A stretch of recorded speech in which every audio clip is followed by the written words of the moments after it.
আসসালামু আলাইকুম, আমি বদরুল খান। এখন আমি মার্কিন যুক্তরাষ্ট্রের বন্ধুবান্ধব যারা আছেন তাদের জন্য বলছি, যেটা হচ্ছে কি যে এখানে 5ই জুলাই আজকে আমাদের বাংলাদেশে একটা নতুন অধ্যায় শুরু হয়েছে। এই অধ্যায়টি হয়েছে কি যে আমাদের শিক্ষার্থীদের যে আন্দোলন ছিল, সেই আন্দোলনের পরিপ্রেক্ষিতে বাংলাদেশে একটা বড় চেঞ্জ আসছে।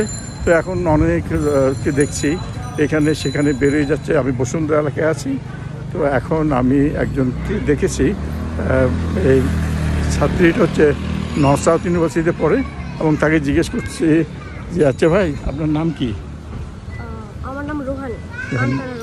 আপনি কি ইয়েতে নর্থ সাউথে পড়েন না? কিসে পড়েন?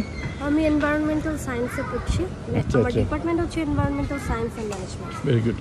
আচ্ছা, এই যে নতুন বিবর্তন আসছে আজকে, যে অগাস্ট মাসের 5 তারিখ শিক্ষার্থীরা আপনারা আন্দোলন করেছিলেন কোটার জন্য, এখন আপনারা বৃহত্তর আন্দোলন করে সরকারের অ্যাকচুয়ালি সরকার চেঞ্জের ব্যাপারে আপনারা এক দফা ছিল এবং আস্থায় হয়ে গেছে, আর নতুন অন্তর্বর্তীকালীন সরকারও জয়েন করেছে। তা আপনি নতুন অন্তর্বর্তীকালীন সরকার, এবং এখন আপনি কি চান, আপনারা কি চান একজন শিক্ষার্থী হিসেবে? এখন আমি একজন শিক্ষার্থী হিসেবে যেটা চাইবো, যারা নিহত হয়েছে এবং শহীদ হয়েছে তাদের পরিবারের দায়িত্বটা নিতে হবে, এবং যারা আহত হয়েছে তাদের খোঁজখবর নিতে হবে। আর সার্বিকভাবে যদি আমরা বাংলাদেশের যেদিকেই তাকাই না কেন, বাংলাদেশ পুরোটাই হচ্ছে করাপ্টেড, এবং আপনি যে সেক্টরেই আপনি যাবেন আপনার প্রয়োজনে, আপনি সেটা হসপিটাল হোক, সেটা স্টেশন থেকে এয়ারপোর্ট পর্যন্ত, আপনি যে সেক্টরেই যান সেখানেই আপনি দুর্নীতি পাবেন। এবং দেখা যায় যে আপনার যেটা আপনার অধিকার সেটাকে, বা আপনার মৌলিক অধিকার সেগুলো পেতেও আপনাকে দেখা যায় ঘুষ দিতে হচ্ছে। আমি রিসেন্টলি একটা ভিডিওতে দেখলাম যে একটা আপু কাঁদছিলেন এবং তার বাবার লাশ খুঁজে না পেয়ে মর্গে যান।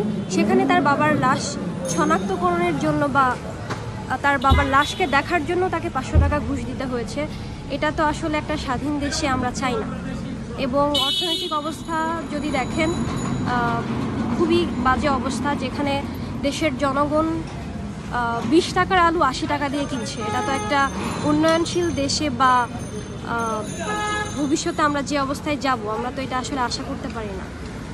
এবং তো আপনি কি মনে করেন যে বাংলাদেশের নতুন বিবর্তনে আপনি কি আশাবাদী? অবশ্যই আশাবাদী।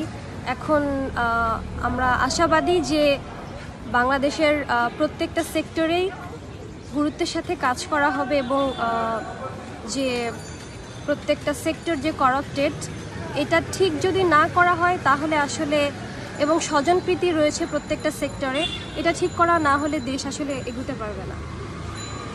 আপনাকে অনেক ধন্যবাদ। আপনার এই এবং আমাদের প্রত্যেককে স্ব অবস্থান থেকে সচেতন হতে হবে।